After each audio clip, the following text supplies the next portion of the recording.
Hi there, VC. It's Steve Whitty here. It's Friday and it's just gone 5 o'clock, and I'm here to make the video. This is a entry into Andy's Vinyl Den 7 these 400 subs contests, which goes on the title of Seven Deadly Sins, where you had to pick record or artist associated with each of those sins. Now, Andy's put this contest up about a week and a half ago, 2 weeks ago, and it's taken me quite some time. There was one particular sin where I really struggled to find an answer, and I'll explain when I get to it. In the background, you can hear a little bit of Paul Weller, his Heavy Soul CD. I hope that's not too loud. I might try that and see. Hopefully, it's not loud enough for people to give me a strike. So, without further ado, let's strike. Let's go straight off with the first one, which is Pride. Now, what I've chosen for Pride isn't an album, so I've sort of twisted it a little bit. I've chosen the 7-inch single, and it's excerpt from a teenage opera. Now, a couple of weeks ago, I finally got hold of this, and I put it up on Facebook. It was a grail. I don't have a list of grails. I come across records as I see them. If I get them up, buy them. If they're there and I can't afford it, well, that's just life. But I don't have a list that I go actively looking for, because I think I like spontaneity when I go out buying records. Oh, I fancy that, I'll take that, rather than have a list. Sort of holds me back. But this record was a number 2 single from 1967, and Keith West was in the band Tomorrow with Steve Howe. They were famous for their hit My White Bicycle, and the concept of the teenage opera came from a guy called Mark Wirtz, or Mark Wirtz, who was a sound engineer, and he'd come up with this whole thing about the teenage opera, and this was the first track released from it. In fact, the B-side's a theme from a teenage opera. And apart from another single, it never appeared, and I think Keith West sort of like never forgave him, because his career went nosedived as well. The reason I'm proud to own this record is I was 2 when this came out. It's come out 50 years ago. And it was played on Radio 1, National Radio 1. It just started. And it was played a lot, apparently. So what my mum told me, because if you know the song, there's a children's sing-along, a couple of choruses, and I used to sing along with it. And whenever it ever came on the radio later on, and my mum always reminded me of this, and particularly when there's always people around, mums like to embarrass you in front of company now and again. However, I grew to love it when it came on the radio. I always used to turn it up, but I never had a copy. And I searched around local stores and couldn't find it. Then lo and behold, PayPal gave me sort of like, these gifts of, you spend a little bit of money, we'll stump up the cost, and give me a little bonus. So I went on Discogs, found this for £1.50, delivery was £1.50. I'm so pleased I've got it. I'm proud to have got it. I can admit to you, when I first played it, when I got it, I did have a moment where I thought of childhood mum, and I felt a little bit emotional listening to this. So I am proud to say I own Keith West, excerpt from a teenage opera. The next one is Greed. What album would you never part with? And it's difficult, because we're all going to part with them, with our record collections when we kick the bucket. It can't come with us. However, and it was a difficult choice, but in the end, I chose Michael Schenker Group, second album, MSG. The reason I chose this, it just reminds me of being 16. I'm forever 16 again when I listen to this, and I did have it when I first came out and played it to death. It was on the turntable then. Obviously got rid of it, like most people with their vinyl. Now I've got it back. I don't want to part with it again. So that's my choice for Greed. Lusts. An album wish you were owned. I've got to be careful with this one, because you might be thinking I'm lusting after the wrong bit, but it would be an original copy of Jimi Hendrix Experience Electric Ladyland.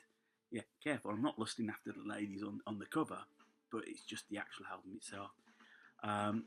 Pete, who owns the record store I shop a lot in, says it's his favourite LP all time. I mean, he did have it actually, but it was £40, and maybe should have taken the plunge and got it, you know.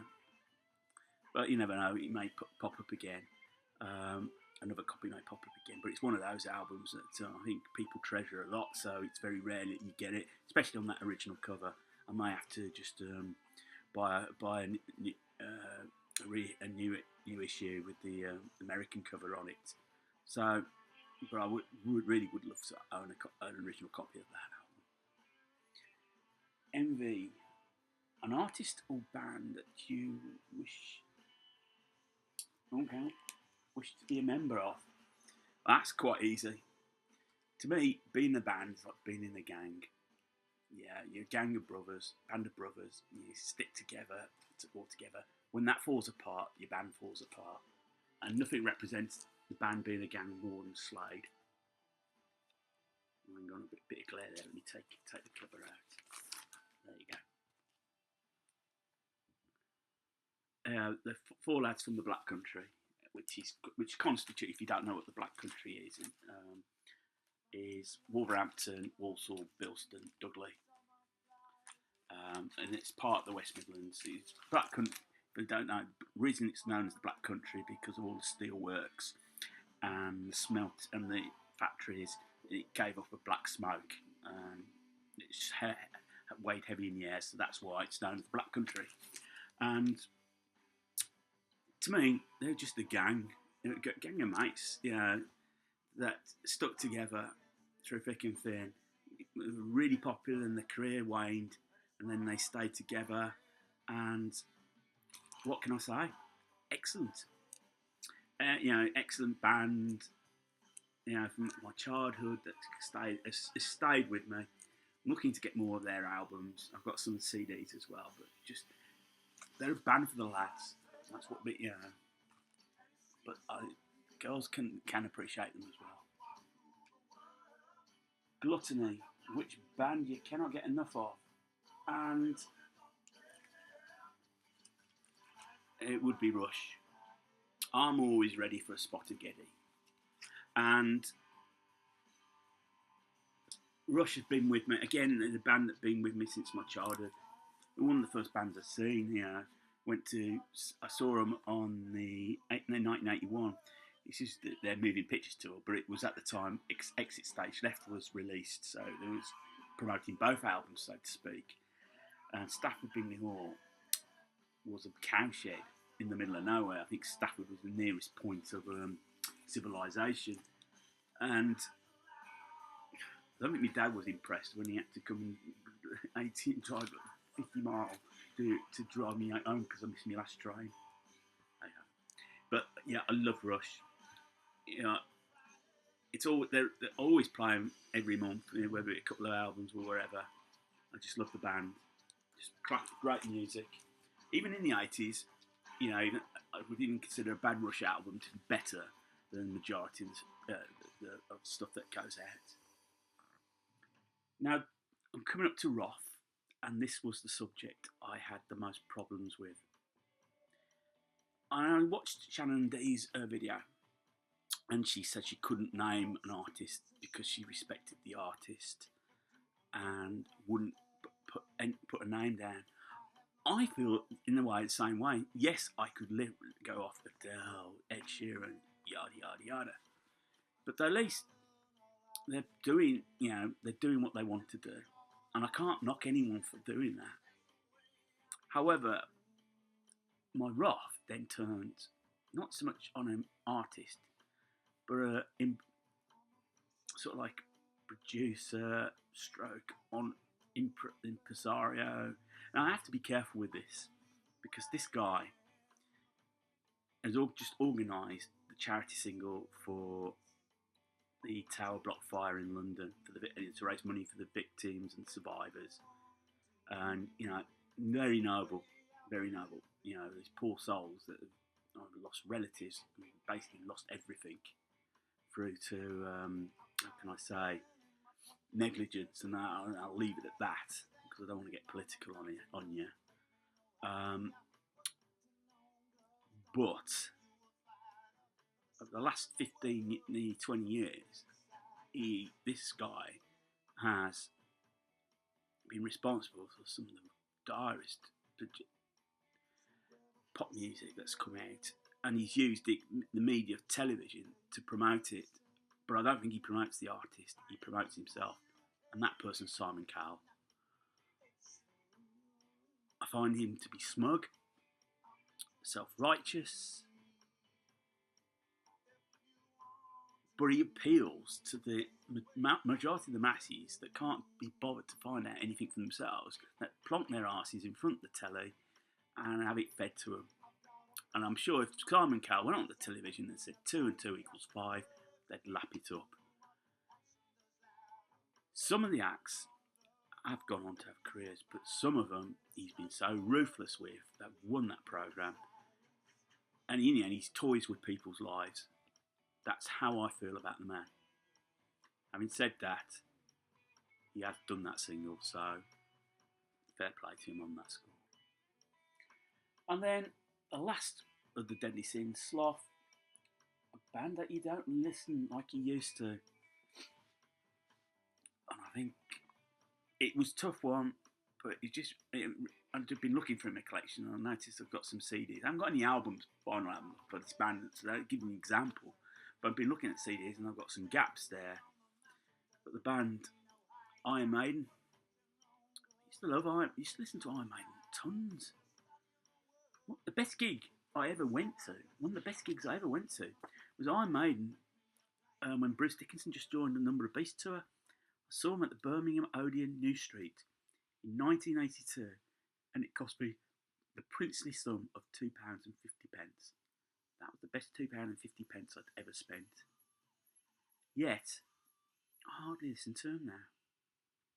I probably listened to the latest album, and I can't even remember the name. That's how memorable it was for me. And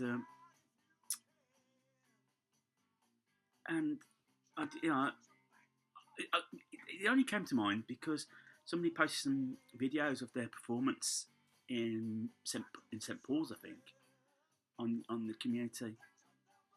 And maybe I do need to sit down and listen to them again. Maybe this video just give me the kick up the backside to make me just start listening to them again.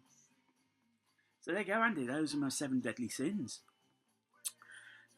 Of course, a lot of you who produce videos are already subscribed to Andy. Andy is a great guy. He's promoted my channel a couple of times out of the goodness of his heart, and I'm eternally grateful for that. So here's to another 400 subs, Andy. You deserve it. Keep producing those videos. I think they're very interesting. So I'll leave it there, VC. So until the next video, take care of yourselves. Enjoy the weekend.